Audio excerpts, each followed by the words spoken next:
Olá, bem-vindo ao nosso canal, a Casa de Oração para Todos os Povos. Eu sou o pastor Emerson.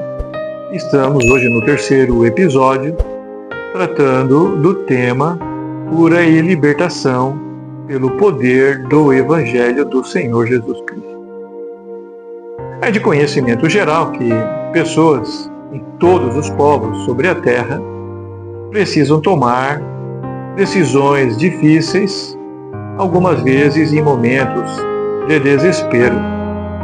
Porém, somente um mestre, como o Senhor Jesus, poderia pintar o quadro da sua história e dar um final que ele deseja ser alcançado por cada pessoa na Terra, de paz e de satisfação.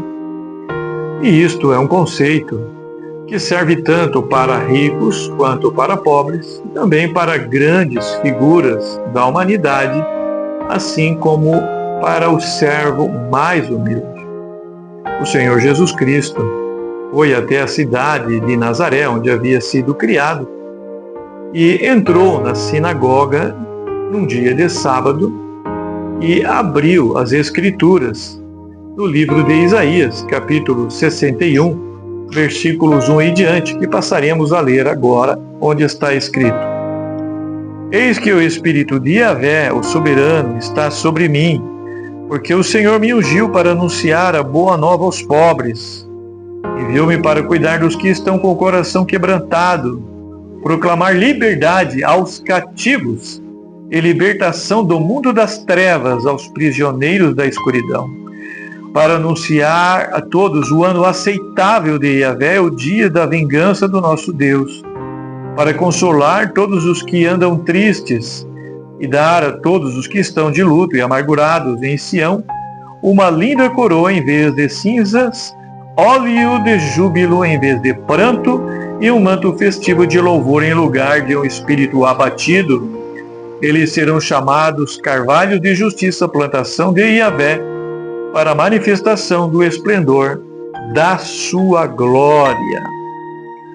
Que bênção é essa palavra que está escrita no livro de Isaías, capítulo 61, que é, na verdade, uma profecia messiânica.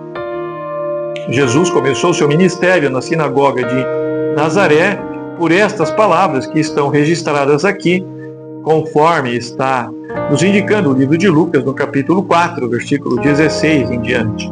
E esse tema, imortalizado como divino e messiânico, é um dos mais elevados das boas novas do reino de Deus. Trata-se do tema de alegria, de glorificação de Deus e do seu povo, e de transformação daqueles que estão aprisionados na tristeza, na depressão, na amargura e no luto, em alegria. Pela leitura do texto, fica claro que a missão de Jesus inclui muito mais do que ser elevado na cruz. Esse texto que Jesus leu na sinagoga amplia o sentido do Evangelho de Jesus, que tem a cruz como foco principal. Porém, não o único tema de importância. Os benefícios do Evangelho de Jesus, que tantos feridos necessitam, expressa uma realidade viva de um Deus compassivo, cheio de misericórdia, que entende profundamente as mazelas da alma humana. Deus sabe das dificuldades da vida, tanto pela onisciência quanto pela experiência que Cristo obteve como ser humano.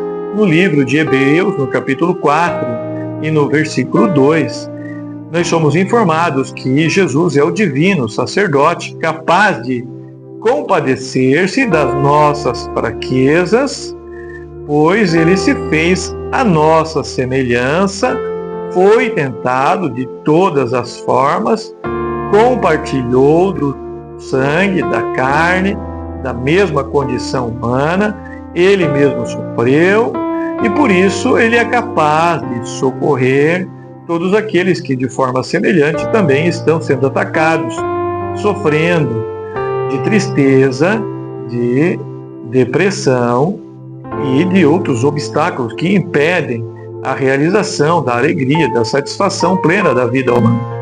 Esta realidade viva de saber das dores da humanidade, tanto pela onisciência quanto pela experiência obtida, nos faz entender que há um clima de confiança, de interatividade entre o homem e Deus. Jesus passou tanto pelo ventre materno quanto pela sepultura, e ele é aquele que cumpre verdadeiramente o sentido do nome Emanuel que ele recebeu em Mateus capítulo 1, versículo 23, cumprindo assim outra profecia messiânica que está no livro de Isaías, capítulo 7, versículo 14. Uma virgem conceberá um filho e o chamará Emanuel, Deus conosco. Portanto, ele é capaz de entender as suas criaturas, assim como também todos os sofrimentos que um ser humano pode passar. O texto evangelístico deixa claro que Jesus é o único que teria condições de ser verdadeiramente a pessoa da profecia messiânica e também é aquele que melhor poderia expressar o amor, a misericórdia e o desejo, o interesse de Deus pela humanidade em libertar os cativos, aqueles que estão prisioneiros em trevas, e curar os aflitos que estão tristes, os que estão em luto. O próprio Jesus esclarece, ao terminar de ler esse texto, que ele estava cumprindo essa palavra. Ele afirma: hoje se cumpriu esta profecia. Então, os planos de Deus para a raça humana não são planos de derrota, destruição, aprisionamento, doença, sofrimento, mas são de favorecimento em dar um futuro bom, um projeto de libertação, de cura, de satisfação para todos os povos que de boa vontade recebam o Senhor Jesus como seu Salvador e entendam que Deus amou tanto o mundo que tomou uma providência. Ele enviou o seu Filho que, se tornando a imagem e semelhança dos homens, pôde entender o sofrimento de cada pessoa na terra. Portanto, tanto a depressão quanto a tristeza profunda, assim como a maldade que tem devastado muitas pessoas, famílias, povos e nações, podem encontrar o seu fim na esperança que há em Jesus Cristo. Todos devem saber que há esperança, não apenas de receber o perdão e a vida eterna, mas de ter uma vida mais satisfatória, livre da tristeza, do luto, da depressão, em Cristo Jesus. A existência natural de dificuldades não deve ser considerada como um impedimento irreversível para a superação da depressão, da tristeza ou da maldade, outros obstáculos para alcançar alguma alegria nessa breve passagem que nós temos sobre a face da terra. Jesus veio para cumprir estas ordens de Deus que nós lemos no versículo 3 de Isaías, que é trocar as cinzas da derrota e do luto em alegria, louvor e justiça. O texto também fala sobre ser plantação do Senhor. Isso significa estar debaixo dos cuidados de Deus, assim como um agricultor cultiva, aduba, cuida, defende a sua produção agrícola com o objetivo de obter os frutos do resultado do seu trabalho. Da mesma forma, o Senhor espera obter em nós frutos de alegria, de paz e de justiça.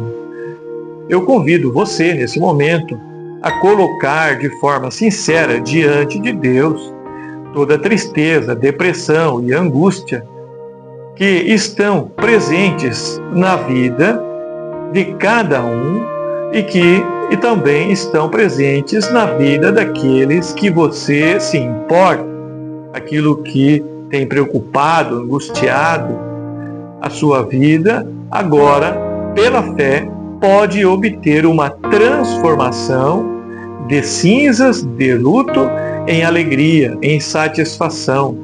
A frustração e a derrota podem ser transformados em uma grande vitória, e no meio dessas tribulações você poderá encontrar um tesouro escondido através do poder do Senhor Jesus, que pode transformar as suas trevas em luz. Vamos orar? Pai querido, em nome de Jesus nós oramos, pedindo que o Senhor cumpra estas palavras que estão escritas e foram ditas pelo Senhor Jesus na vida de cada uma das pessoas que vão ouvir e receber as tuas palavras. Que eles sejam livres da depressão, da tristeza e da angústia, em o nome de Jesus. Que neste final de ano e neste Natal você possa ser renovado e ter plena alegria e satisfação com o poder do Senhor Jesus Cristo, que envia o Evangelho para todos os povos na terra. Que a graça de Deus, o amor do Pai e a consolação do Espírito Santo esteja alegrando o teu coração e transformando a tua vida, hoje e sempre, em o nome de Jesus. Amém.